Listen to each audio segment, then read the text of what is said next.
Hello everyone, welcome to my class. Students, language across the curriculum में last class में हम अपना नया टॉपिक स्टार्ट कर चुके हैं यूनिट सेकंड का सी पार्ट, जिसमें हमने बात की थी रीडिंग के बारे में कि रीडिंग क्या होती है। तो उसी टॉपिक के अंतर्गत ही आज हम जो मैंने आपको लास्ट क्लास में रीडिंग के टाइप्स बताए थे, टाइप्स ऑफ रीडिंग वाचन के प्रकार बताए थे, उसके अंतर्गत सस्वर वाचन पे बात करने वाले हैं। सस्वर वाचन जिसे हम इंग्लिश में कहते हैं रैपिड रीडिंग। तो हमारे सिलेबस में रीडिंग के बारे में साइलेंट रीडिंग व रैपिड रीडिंग इन दोनों को हमने पढ़ना है। रैपिड रीडिंग को भी पढ़ना है, साइलेंट रीडिंग को भी पढ़ना है, जिसके अंतर्गत मैंने आपको पहले रैपिड रीडिंग पढ़ाना शुरू कर दिया है। सस्वर वाचन के उद्देश्य, ऑब्जेक्टिव्स ऑफ रैपिड रीडिंग ये हम पढ़ चुके हैं और आज की क्लास में हम बात करने वाले हैं रैपिड रीडिंग सस्वर वाचन की उपयोगिता और महत्व के बारे में, इम्पोर्टेंस एंड यूटिलिटी। ठीक है, तो चलिए, उम्मीद है आपको पिछली कक्षा में जो पढ़ाया था वो समझ आ गया होगा अच्छी तरह से। और आज की क्लास में जो हमारे पॉइंट्स हैं वो रिलेटेड हैं utility and importance of rapid reading से, सस्वर वाचन की उपयोगिता एवं महत्व। अब ये कुछ पॉइंट्स लिखे हैं। अब सबसे पहले तो मैं आपको ये बताना चाहूँगी कि सस्वर वाचन क्या है। हमने लास्ट क्लास में जाना था, तो यहाँ पे मैं उसको थोड़ा सा दोहराना चाहूँगी आपके लिए। सस्वर वाचन अर्थात वो वाचन या वो रीडिंग जिसे हम बोल बोल करके करते हैं। छोटे बच्चों को हमने देखा है, छोटे बच्चे क्या करते हैं, बोल बोल के पढ़ते हैं किसी चीज़ को। तो बोल बोल करके किसी भी लिखी हुई या छपी हुई सामग्री का अर्थ ग्रहण करने को हम क्या कहते हैं, सस्वर वाचन या फिर रैपिड रीडिंग कहते हैं। अब उसी रैपिड रीडिंग की क्या इम्पोर्टेंस है, उससे हमें क्या फ़ायदे मिलते हैं या बच्चे को क्या फ़ायदा मिलता है, इसी पे हमने बात करनी है, जिसके अंतर्गत कुछ पॉइंट्स हैं। तो सबसे पहला पॉइंट है शुद्ध उच्चारण का ज्ञान। शुद्ध उच्चारण का ज्ञान हो जाता है बच्चे को रैपिड रीडिंग से। किस तरह से हो जाता है, देखिए, जब तक बच्चा बोलेगा नहीं तब तक हमें ये नहीं पता चलेगा कि बच्चा किन शब्दों को गलत उच्चरित करता है। बच्चे के उच्चारण के बारे में जब हमें ये जानकारी हो जाएगी कि हमारा स्टूडेंट इस वर्ड को, इस शब्द को गलत उच्चरित करता है, तभी हम उसमें सुधार ला सकते हैं। तो इस सस्वर वाचन के दौरान बच्चों की इन गलतियों को हम अच्छी तरह से पहचान सकते हैं और साथ में ही फिर इसमें सुधार भी कर सकते हैं। तो सस्वर वाचन के द्वारा बच्चे को शुद्ध उच्चारण कराया जा सकता है। मैंने अभी बताया कि अगर बच्चा बोलेगा नहीं तो पता कैसे चलेगा कि बच्चा क्या क्या गलतियां करता है या किस मात्रा को गलत बोलता है, किन शब्दों को गलत बोलता है। तो सस्वर वाचन के द्वारा ही हमें उसके द्वारा की जाने वाली जो गलतियां हैं उसके बारे में पता चल जाता है, जिससे कि हम उन गलतियों में सुधार लेकर के आ सकते हैं। तो शुद्ध उच्चारण का ज्ञान होता है, ये भी बहुत ही इम्पोर्टेंट बात है सस्वर वाचन की। फिर देखिए स्वर की स्पष्टता। स्वर की स्पष्टता का मतलब क्या है कि यहाँ पे हम इन दोनों पॉइंट्स को आपस में जोड़ ही सकते हैं। शुद्ध उच्चारण में भी स्वरों की स्पष्टता होनी जरूरी है।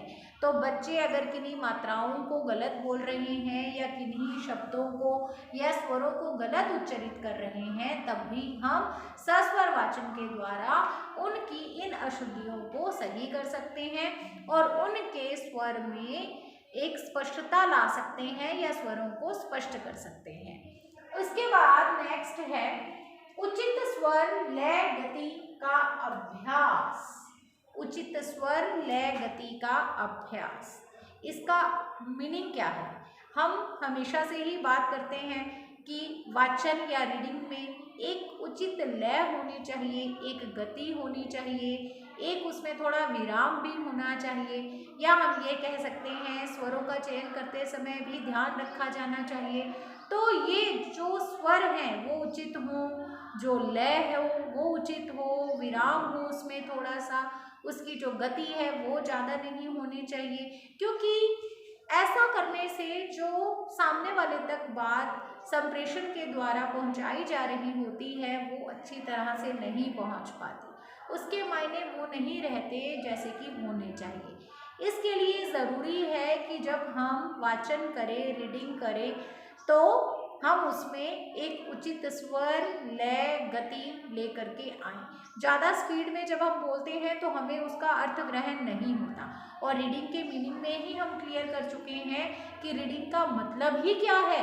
रीडिंग का मतलब है लिखी हुई या छपी हुई सामग्री को अर्थ ग्रहण करते हुए फिर जानना, ये रीडिंग कहलाता है। ठीक है, तो जब हमें उसका अर्थ ग्रहण ही नहीं होगा अगर हम जल्दी जल्दी पढ़ेंगे तो इसका मतलब सस्वर वाचन के द्वारा ही बच्चे को एक उचित गति, जो उसके लिए एकदम सही राइट, जो उसकी स्पीड होनी चाहिए पढ़ने की, वो प्राप्त हो जाती है। ठीक है, चलिए नेक्स्ट है शब्द भंडार में वृद्धि। शब्द भंडार में भी वृद्धि होती है जब बच्चा सस्वर वाचन के दौरान नए नए शब्दों को पढ़ता है तो वो सारे के सारे शब्द उसकी जो डिक्शनरी है उसमें सेव हो जाते हैं और वो उन शब्दों का प्रयोग अपने संप्रेषण के दौरान या अपनी भाषा में कर सकता है। और इसके बहुत फायदे मिलते हैं क्योंकि बच्चे को नए नए शब्दों का ज्ञान होगा। इसका मतलब क्या हुआ कि उसकी डिक्शनरी बिग हो गई है, बड़ी हो गई है, और अब उसमें यही चीज़ें उसको मौखिक अभिव्यक्ति में और उसकी लिखित अभिव्यक्ति में भी हेल्प करने वाली हैं, क्योंकि अभिव्यक्ति एक्सप्रेशंस बहुत ज़रूरी हैं। अपने मन की बात को कहना दिखाना बहुत ज़रूरी है। तो इस तरह से ये जो उसे शब्द भंडार जो उसका बड़ा हो जाता है, नए नए शब्दों का जो उसे ज्ञान प्राप्त होता है, ये शब्द भंडार उसकी हेल्प करता है उसकी मौखिक और लिखित अभिव्यक्ति को सुदृढ़ करने में, अच्छा बनाने में। नेक्स्ट है आपके सामने सही शब्दों पर बलाघात। तो देखिए सस्वर वाचन क्या होता है जिसमें हम बोल बोल करके पढ़ते हैं। सही शब्दों पर बलाघात का मतलब ये होता है स्टूडेंट्स कि जब हम बोलते हैं तो हमारे बोलने में ऐसे बहुत सारे शब्दों का हम प्रयोग करते हैं जिन पर बल दे करके बोला जाना होता है। तो यहाँ पे सस्वर वाचन के द्वारा ही बच्चे को ये पता चलता है कि उसे किन स्वरों पर या फिर किन वर्ड्स पर जोर दे करके बोलना है। ठीक है, जहाँ पे ऐसा होता है ना कि स्ट्रेस दे करके बोलने वाले वर्ड होते हैं कुछ, तो वहाँ पे सही शब्दों पर बलाघात जो है वो सस्वर वाचन के द्वारा ही बच्चा सीखता है। उसके बाद नेक्स्ट वन है विराम चिन्ह का उचित प्रयोग। विराम चिन्ह क्या होते हैं? तो वाक्य के दौरान जो हम रुकते हैं बोलते समय, उन वहाँ पे जिन चिन्हों का हम प्रयोग करते हैं, जिन सिंबल्स का हम प्रयोग करते हैं, उनको ही हम विराम चिन्ह कहते हैं। विराम का अर्थ क्या होता है? विराम का अर्थ होता है रुकना। और फिर ये विराम भी कई प्रकार का होता है, अल्प विराम है या पूर्ण विराम है ना। इस तरह से हमें जैसा भी पढ़ने के दौरान हम जो भी पैराग्राफ पढ़ रहे हैं, जो भी लेसन पढ़ रहे हैं, जिस भी किसी चीज़ को, जिस भी किसी लिखी हुई या छपी हुई सामग्री को रीड कर रहे हैं, तो उसमें जहाँ पे वाक्यों में जिन विराम चिन्हों का प्रयोग हुआ है उसी के अनुसार ही हमें विराम या ठहराव लेकर के आना होता है। अब ये विराम या ठहराव मान लीजिए पूर्ण विराम लगा हुआ है, तो ऐसा नहीं है कि आपको वहाँ पे 1 मिनट के लिए खड़े हो जाना, रुक ही जाना बोलते समय, ऐसा नहीं है। ये पढ़ते समय रुक जाना, ऐसा नहीं है। इसका मतलब ठहराव या विराम का मतलब क्या है? कुछ सेकंड के लिए, 1-2 सेकंड के लिए आपको वहाँ पे विराम देना है। वो लाइन पूरी हो गई है, वहाँ पे पूर्ण विराम लगा हुआ है, तो रीडिंग करते समय आप वहाँ पे विराम देंगे। आप 1-2 सेकंड के लिए वहाँ पे रुकेंगे। इसके अलावा जो अल्प विराम है, जहाँ पे अल्प का मतलब, पूर्ण विराम मतलब ज़्यादा समय का विराम, और अल्प विराम का मतलब थोड़े से समय का विराम। तो यहाँ पे अल्प विराम अगर यहाँ लिखा है जिसको हम कॉमा बोल देते हैं, तो वहाँ पे आपको बस थोड़ा थोड़ा सा रुक करके जाना है। ठीक है, राम ने सेब, केले, अंगूर, इस तरह से, ठीक है, लेकिन थोड़ा रुकना है। सेब, केले, अंगूर, इस तरह से आप उसको बोलेंगे क्योंकि अल्प विराम है वहाँ पे। ठीक है। तो इस तरह से सस्वर वाचन के द्वारा ही बच्चे को विराम चिन्हों का जो उचित प्रयोग करना आना चाहिए वो आ जाता है। तो इससे भी उसकी बहुत हेल्प मिल जाती है उसको। चलिए नेक्स्ट पॉइंट की ओर बढ़ते हैं। नेक्स्ट पॉइंट है आपके सामने 7 पॉइंट, नए नए मुहावरे व लोकोक्तियों का ज्ञान।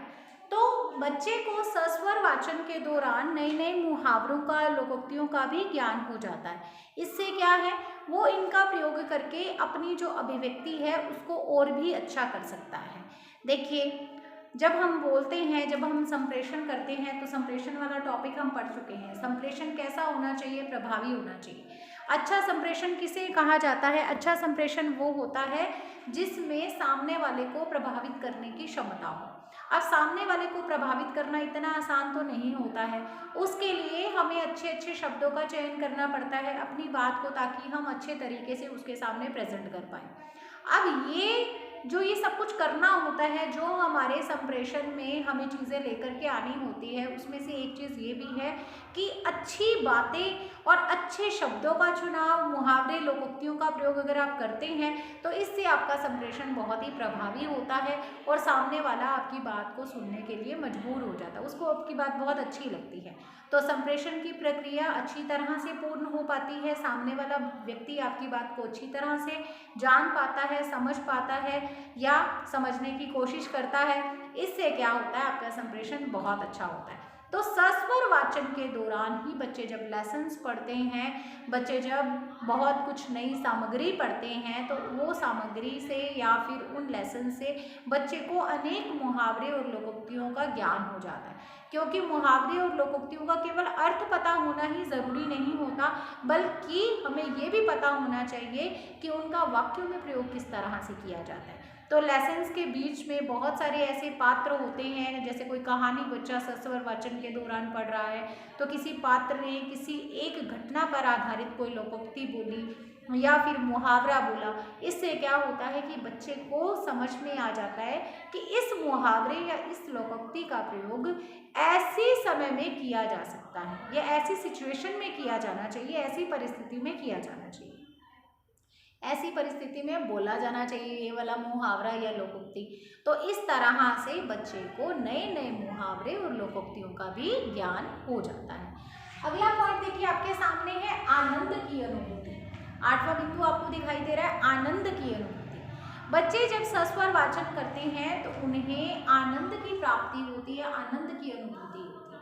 आप देखा करो, स्कूल में आप भी थे, मैं भी थी, तो ज़्यादातर क्या होता है, लास्ट टाइम में जब लास्ट पीरियड्स होते हैं पूरे दिन के शेड्यूल के, तब उस टाइम पे टीचर उनको कोई एक पोयम या फिर हम कह सकते हैं कोई एक लेसन, कोई कहानी, कुछ ऐसा दे देती हैं बोलने के लिए और बच्चों को कहती हैं कि आप इसको सारे जने मिलकर के सामूहिक इसका वाचन कीजिए, अर्थात आप इसको क्या करिए, इसको ग्रुप में आप रीड करिए। तो सारे बच्चे ये ट्राई करते हैं कि सबसे ज़्यादा आवाज़ जो है मेरी ही है, मैं ही ज़्यादा ज़ोर से बोलूँ, मेरी आवाज़ जो है वो क्लास में गूंजनी चाहिए। तो बच्चे अपना पूरा दम लगा देते हैं आवाज़ निकालते हुए रीड करते समय, और यहाँ पे बच्चों को वो करना बहुत ही अच्छा लगता है, बहुत अच्छा लगता है बच्चों को। बच्चों को मान लो कोई एक बंदा है, कोई एक बच्चा है जो आगे खड़ा होकर के टेबल्स बोल रहा है या काउंटिंग बोल रहा है बुक में देख देख के, या किसी चीज़ की स्पेलिंग्स बोल रहा है, या हिंदी का कोई पार्ट पढ़ रहा है। बाकी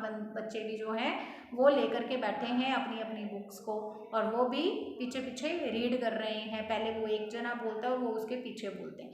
तो यहाँ पे क्या होगा, यहाँ पे बालक को आनंद की खूब अनुभूति होगी, उसकी ये पूरी कोशिश रहेगी कि उसकी आवाज़ ही क्लास में गूंजनी चाहिए, उसकी आवाज़ ही चारों ओर क्लास में सुननी चाहिए सबको। और बच्चों को ये करना बहुत अच्छा लगता है। हमें शोर अच्छा नहीं लगता ना, हम बड़े हैं, हमें शोर अच्छा नहीं लगता, लेकिन आपको पता ही है कि बच्चों को शोर मचाना बहुत अच्छा लगता है। चीखना, चिल्लाना, जोर जोर से बोलना, हंगामा करना, बच्चों को इसमें बहुत ही इंटरेस्ट होता है ना।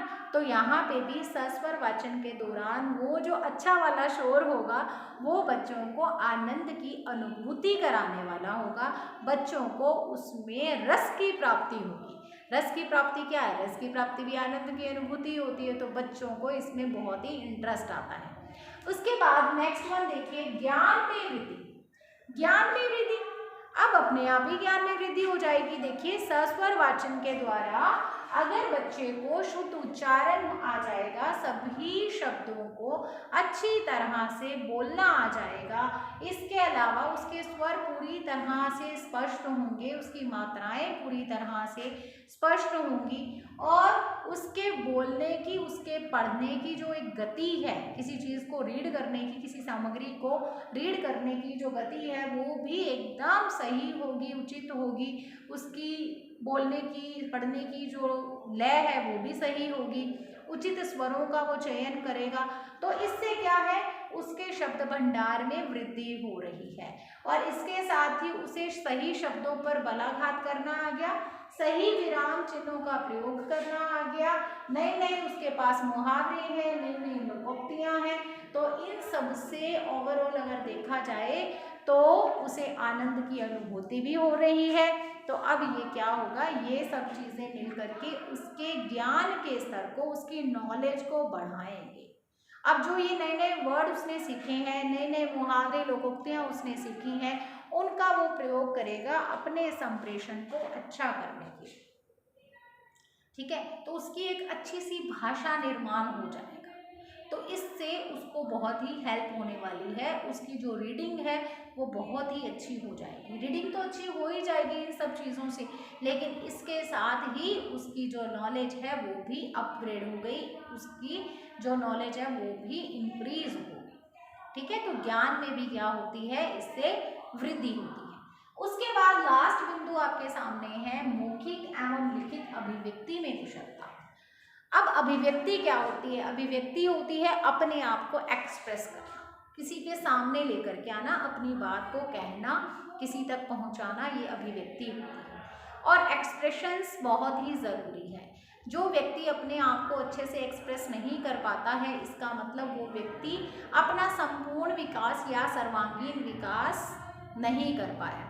अब ये जो वर्ड आया है सर्वांगीण विकास, इससे तो मुझे लगता नहीं कोई भी बच्चा अभिज्ञ होगा कि किसी ने ये वर्ड नहीं सुना होगा, क्योंकि यहाँ पे बीएड के दौरान इस वर्ड का ही सबसे ज़्यादा प्रयोग किया जाता है। एक तो ये बच्चे का सर्वांगीण विकास करना है, बच्चे को अधिगम कराना, ये दूसरा शब्द अधिगम कराना है। और सर्वांगीण विकास का मतलब क्या है, बच्चे के व्यवहार में परिवर्तन लेके आना, या अधिगम का भी यही अर्थ है, बच्चे के व्यवहार में परिवर्तन लेकर के आना। और परिवर्तन कैसा, तो उसके व्यवहार में हमें पॉजिटिव परिवर्तन लेकर के आना है। और वहाँ पे जहाँ पे हम बीएड के दौरान बात करते हैं बच्चे के व्यवहार में परिवर्तन लाने की, उसको अधिगम कराने की, या उसके सर्वांगीण विकास की, तो सर्वांगीण विकास तभी होगा जब बच्चा अपने आप को अच्छे से एक्सप्रेस कर पाएगा। एक्सप्रेस करना मतलब अपने मन के विचारों को दूसरों के सामने प्रकट करना। और इसके लिए माध्यम क्या होगा, तो इसके लिए माध्यम होगा हमारी भाषा। भाषा क्या है, हमारी अभिव्यक्ति का माध्यम है। अब ये जो अभिव्यक्ति है वो दो तरह की होती है, यहाँ पे भी मैंने लिख रखा है, मौखिक अभिव्यक्ति और लिखित अभिव्यक्ति। तो जब हम मौखिक रूप से बोल करके अपने मन की बात को दूसरों के सामने रखते हैं तो वो मौखिक अभिव्यक्ति कहलाती है। और जब हम लिख करके अपनी जो मन की बात है, जो भी हमारी अभिव्यक्ति है वो करते हैं किसी दूसरे के सामने, अन्य लोगों के सामने, तो उसको हम कहते हैं लिखित अभिव्यक्ति। अब मौखिक अभिव्यक्ति में मौखिक भाषा का प्रयोग होता है और लिखित अभिव्यक्ति में लिखित भाषा का प्रयोग होता है। तो यहाँ पे हमें अपनी अभिव्यक्ति के लिए किसकी ज़रूरत है, भाषा की ज़रूरत है। और यहाँ पे हमारा पॉइंट क्या है कि सस्वर वाचन से बच्चे की मौखिक और लिखित अभिव्यक्ति अच्छी होती है, वो कुशल हो जाता है मौखिक और लिखित अभिव्यक्ति में। तो आप देखिए, हमने अभी बात की कि सस्वर वाचन क्या करता है, बच्चे को नए नए वर्ड्स की नॉलेज देता है, बच्चे का शब्द भंडार बड़ा हो रहा है, बच्चे को बहुत सारे नए नए वर्ड्स पता चल रहे हैं, बच्चे को नए नए मुहावरे और लोकोक्तियों का ज्ञान हो रहा है। तो ये सारी चीज़ें मिल करके किस में हेल्प करेंगी, ये सारी चीज़ें मिल करके बच्चे की मौखिक और लिखित अभिव्यक्ति को अच्छे से अच्छा बनाने में या फिर उसको कुशल करने में, मौखिक लिखित अभिव्यक्ति में हेल्प करेंगे। वो अपनी मौखिक या लिखित अभिव्यक्ति में उन वर्ड्स का, उन मुहावरे, लोकोक्तियों का प्रयोग कर सकता है जिससे कि उसकी मौखिक या लिखित अभिव्यक्ति या दोनों ही प्रभावी बन सकती हैं। तो वो कुशल हो जाएगा मौखिक अभिव्यक्ति में या फिर लिखित अभिव्यक्ति में। तो ये भी सस्वर वाचन का एक गुण है कि ये बच्चे को मौखिक रूप से, लिखित रूप से अभिव्यक्ति करने में सक्षम बनाती है। ठीक है, तो बच्चों ये सस्वर वाचन की उपयोगिता और महत्व है, utility and importance of rapid reading. ये सारे पॉइंट्स इसी के अंतर्गत आएंगे, इम्पोर्टेंट है और साथ में ही बहुत ही ईजी है, ईजी भी है क्योंकि हमारे सिलेबस में आपने इन दोनों के बारे में पढ़ना है।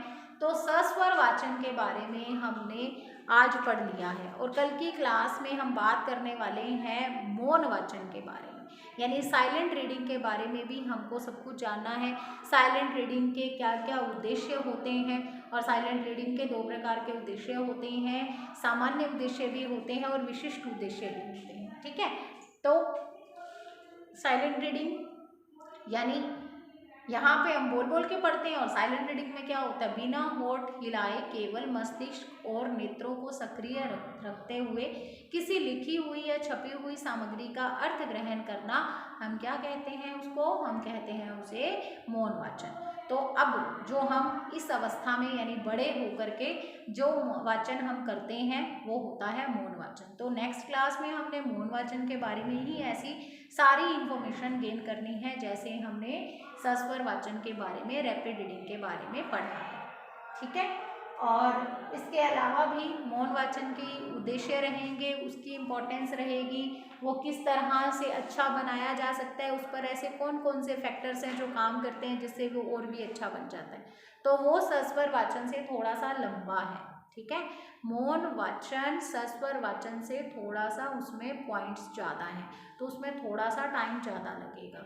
और आपको मैं बता दूं क्योंकि सस्वर वाचन और मौन वाचन दोनों के बारे में पढ़ करके, क्योंकि हमने इन दोनों के बारे में तुलना करनी है। यहाँ पे वर्ड्स लिखा हुआ है, बनाम वर्ड मैंने आपको लास्ट क्लास में बता दिया था। तो इसका मतलब ये है कि इसके बारे में हमने इसकी तुलना भी करनी है, आपस में अंतर भी करेंगे। लास्ट में जब दोनों के बारे में पढ़ लेंगे तब हम उनमें अंतर भी करेंगे। तो सेकंड यूनिट के लास्ट पॉइंट पे हम खड़े हैं। इसके बाद हमारी जो ये सेकंड यूनिट है वो कंप्लीट हो जाएगी। फर्स्ट यूनिट थी हमारी, सेकंड यूनिट में फर्स्ट पॉइंट था हमारा, फर्स्ट यूनिट सारी कंप्लीट कर ली हमने। और सेकंड यूनिट का जो पहला पार्ट है वो था language is a means of communication. तो कम्युनिकेशन वाला पार्ट आप लोग पढ़ चुके हो। फिर बी पार्ट में हमने पढ़ा था language development from childhood and to growing up, childhood to adult stage. Language development from childhood to adult stage, भाषा का विकास शैशवावस्था से लेकर के वयस्कावस्था तक। तो ये भी हम पढ़ चुके हैं और ये सी पार्ट है और ये लास्ट पार्ट है। इसमें हमने इन दोनों रीडिंग्स के बारे में पढ़ना है, साइलेंट रीडिंग के बारे में, रैपिड रीडिंग के बारे में। और इसके साथ ही हम पढ़ेंगे, जब ये दोनों रीडिंग्स कंप्लीट हो जाएंगी तो हम पढ़ेंगे बुक्स, जर्नल और न्यूज़पेपर्स की रीडिंग के किस तरह से की जाती है या उसके क्या क्या ऑब्जेक्टिव्स रहते हैं, उन पर भी बात करनी है। तो इसका मतलब क्या हुआ, इसका मतलब यही हुआ कि अभी ये वाली यूनिट में काफ़ी काम पड़ा है, या ये यूनिट के इस पार्ट में, इसी पार्ट में अभी काफ़ी काम पड़ा है। तो इस तरह से हम आपसे जुड़े रहेंगे आगे भी। आपने भी घर पे रहना है, पढ़ते रहना है, कोरोना है, कोरोना से बचे रहना है, खुश रहना है। ठीक है, दूसरों की जितनी हो सके हेल्प करनी है। ये सब कुछ हम यहाँ पे भी आपको हमेशा सिखाते रहते हैं और आगे के लिए भी है। ओके, तो आज की क्लास में हम इतना ही जानेंगे। आगे की सारी इन्फॉर्मेशन आपको नेक्स्ट वीडियो में मिलेगी, नेक्स्ट क्लास में मिलेगी। God bless you, have a nice day.